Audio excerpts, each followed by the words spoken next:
Quavertv. I'm Quavertv. Let's go. Do you want to know about that time? 1992. I was 16 years old, junior in high school, taking skills center, business in the morning, electricity and electronics in the afternoon. I was getting A's in everything, focused, hungry, but nothing had me lit like what was happening that summer. The Dream Team. For the first time ever, the Olympics let professional athletes play basketball. And when I say professionals, I mean our gods. Michael Jordan, Magic Johnson, Larry Bird, Charles Barkley, David Robinson, Karl Malone, John Stockton, Patrick Ewing, Scottie Pippen, Clyde Drexler, Chris Mullin, and Christian Lettner. America wasn't sending a team. We were sending a damn army. And me? I was a basketball junkie, soaking it all in, watching with my mouth open.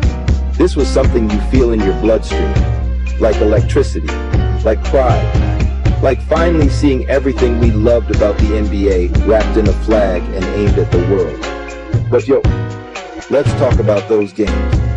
That very first game, Angola. Barkley dropped 24, and he elbowed a man in the chest, and then said, well, he hit me first. That's how we were moving. It wasn't just victory, it was dominance with a smile. Then they ran through Croatia. Kukoc tried to step to the plate. Jordan and Pippen made it personal.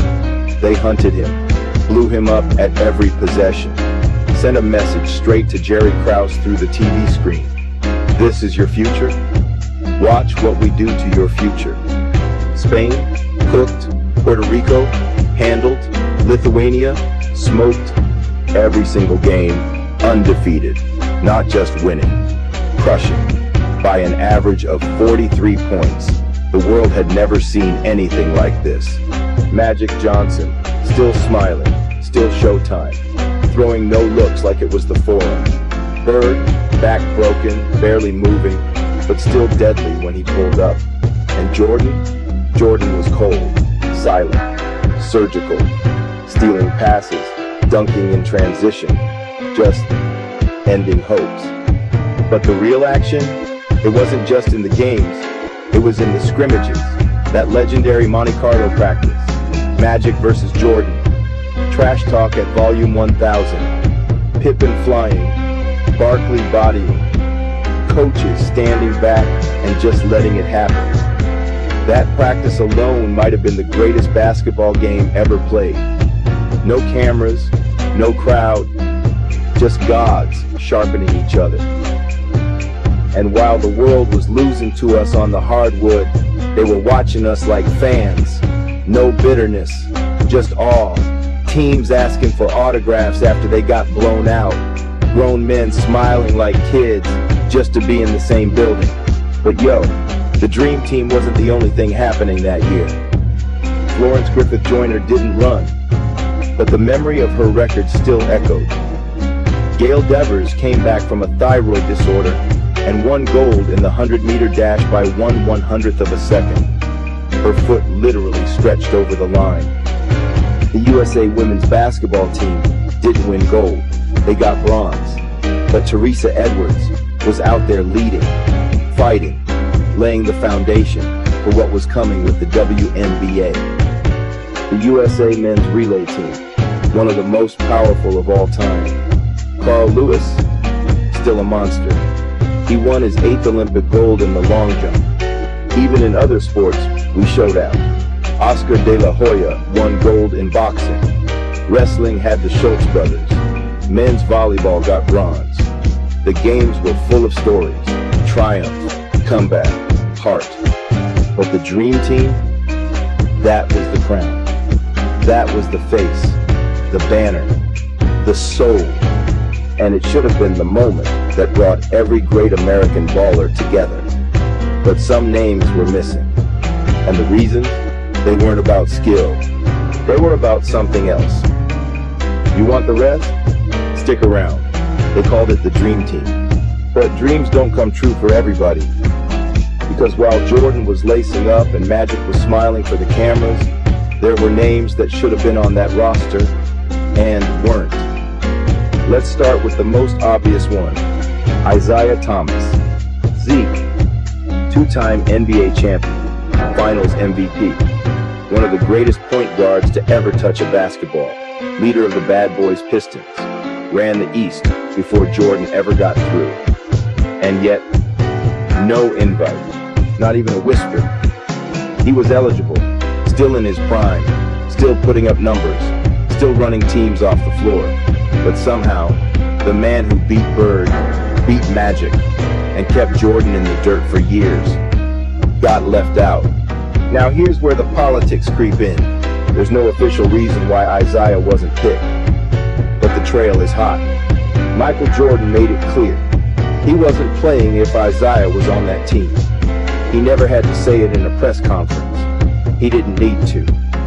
The message moved behind the scenes like a cold wind. That Pistons walk-off in '91 burned into MJ's mind like a scar. The disrespect, the refusal to shake hands after getting swept. No sportsmanship, no closure, just silence and bitterness. Jordan didn't forget. He didn't forgive. Jack McCallum, who wrote the definitive Dream Team book, said it flat out. Jordan gave the quiet veto. I'll play, but not with him. And that was it. Zeke was done. Even Chuck Daly, his own coach, couldn't save him. Let that sit. The man who rode shotgun with Isaiah to 2 championships was the head coach of the Dream Team, and still couldn't get him a spot. Now imagine that. Watching your own coach lead the greatest squad ever assembled without you. Knowing your resume is better than half the names on that roster. Knowing the world's watching and you're not there. But it wasn't just Zeke. Dominique Wilkins left off, still dropping 20 a night, still one of the most electric scorers alive. But no slot for Neek. Shaquille O'Neal, #1 pick in the draft that same year, already a beast, already a mismatch. But instead of Shaq, they took Christian Leitner. Why? Because they needed a college rep, and Leitner was the golden boy, the clean face, the narrative. Shaq was raw, southern, powerful, real, but Leitner, safe, packaged, Duke, Joe Dumars, Finals MVP, no call. Dennis Rodman, 2-time Defensive Player of the Year already, not even a thought. They called it the Dream Team, but really, it was the power team. Built not just on skill, but on alliances, grudges, phone calls, and control. Michael Jordan had the juice. Pippen backed him. Magic and Bird co-signed. And once the inner circle was set, the outer ones didn't stand a chance. It's not a conspiracy, it's a fact. Years later, even Jordan said it himself. If you're picking the 12 best players, Isaiah belongs. But by then, the story was written. The medals were hung, the posters printed, the legend locked in, and Zeke still left standing outside the gates of gold. Now you know the rest of the story. Until next time, try to enjoy the daylight.